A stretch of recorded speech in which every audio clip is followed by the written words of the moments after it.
Ooh, Zelensky just played Trump like a fiddle. Now this comes after Trump says he can stop the war in Ukraine.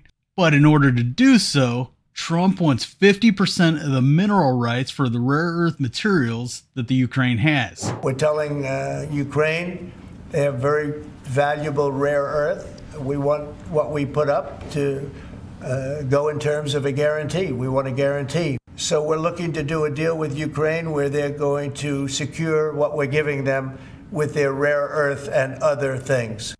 Now, Zelensky not only says no, but hell no. The U.S. offers zero security guarantees going forward. Basically, we can go in, set up shop, put our military around your rare earth materials. We'd probably help in the current war, but that's not to say that Russia doesn't go recoup their forces, maybe more training, more supplies, and then come back in a few weeks or months. Basically, they're over there.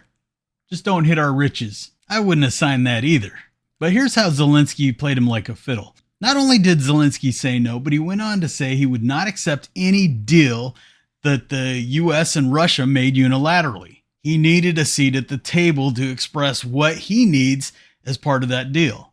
I mean, he's the president, for Christ's sakes. So here's the brilliant part that Zelensky does. He basically said, no, go F yourself. And since he did that, Trump got really mad, like he always does. Goes on air and starts calling Zelensky a dictator, saying he took control of the media. He's not having elections. A dictator without elections.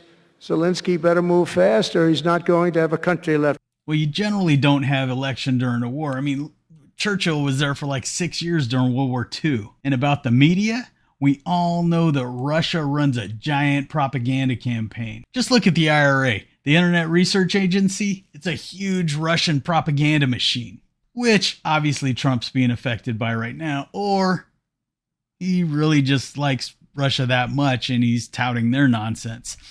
He just spun up Tulsi Gabbard to recite the exact same stuff. Check this out. Now, I'm not going to play all of this, but this is literally the Director of National Intelligence, Tulsi Gabbard. Ukraine's President Zelensky has just banned yet another political opposition party, one that questioned his legitimacy as president. She is literally Ukraine's Department of adding Justice more to propaganda. mandate the seizure of this party's members' assets. Now, this is just the latest of Zelensky's actions to do this sort of thing. He began banning major political opposition parties in 2022. When he also after the war started, channels that were associated with his political opponents. After the war started, total control of Ukraine's largest television networks, now controlled after the war started. Now, Zelensky's presidential term ended on May 20th. He canceled elections in the name of martial law, suspending Ukraine's constitution so that he could stay in power. Some of the dumbest stuff I've ever heard someone say.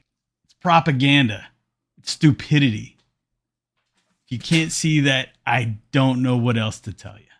So he's okay to do business with until he doesn't want to give us his stuff, and then we call him a dictator? Or were we going to do business with a dictator? But generally, I don't think we do deals with dictators. We put sanctions on dictators. So basically, since Zelensky said, no, we're not going to give you 50% of our stuff with no guarantees that Russia's not going to come back, Trump decided to do this. Just make him out as a mean, evil bastard. Now, if I'm a betting man, I'd put some money down to say that we're going to do the same thing that we did to Afghanistan, where we went in and took their oil, except for Ukraine, we're going to go in and take their minerals. Probably split them with Russia.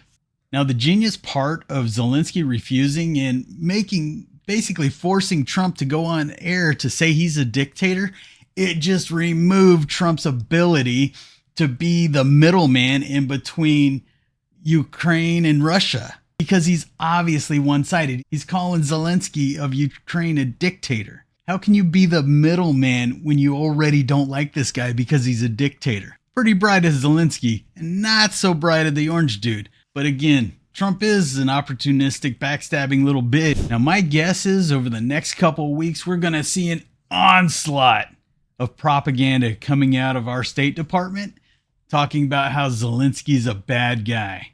Up until this point, he was great. We were helping him. We're funding billions of dollars. But since he won't give up his stuff, you're a bad dude, Zelensky. That's what everyone's going to say. Now, the moral of this story, don't believe everything that you hear. Think for yourself. And until tomorrow, I'm checking out. We'll see you guys later. If this is the type of content for you, don't forget to like and subscribe. We'll see you later.